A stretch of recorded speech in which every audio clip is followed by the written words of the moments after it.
Եվ ես հիմա դիմում եմ բոլոր ԿՊԱ-ականներին,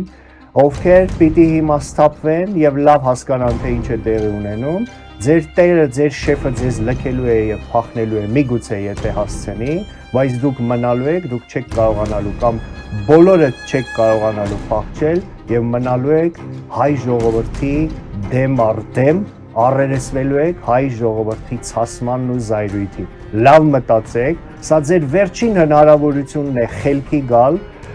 ինչպես ասում են, ապաշխարել եւ խոստովանել սեփական մեղքը սեփական ժողովրդի առջեւ։ Ես դիմում եմ նաեւ պուտինամոլ, ռուսամոլ, այն ծալապակասներին, ովքեր այս 30 քանի տարիների ընթացքում լավ տեղավորվելով Վլադիմիր Պուտինի հաստաղիքի մեջ իրենց ապահով էին զգում, որտեղ ռուսաց թագավորը հովանավորում էր իրենց այստեղի թալանը, կոռուպցիան, իրենց այստեղի պաշտոնները։ Ինչպես Վլադիմիր Պուտինը ձեր շեֆը քցեց բոլոր իր խամաճիկներին, որոնք հիմա Բաքվի բանտերում են, նույն կերպ քցելու է ձեզ արտահանձնելով Բաքու։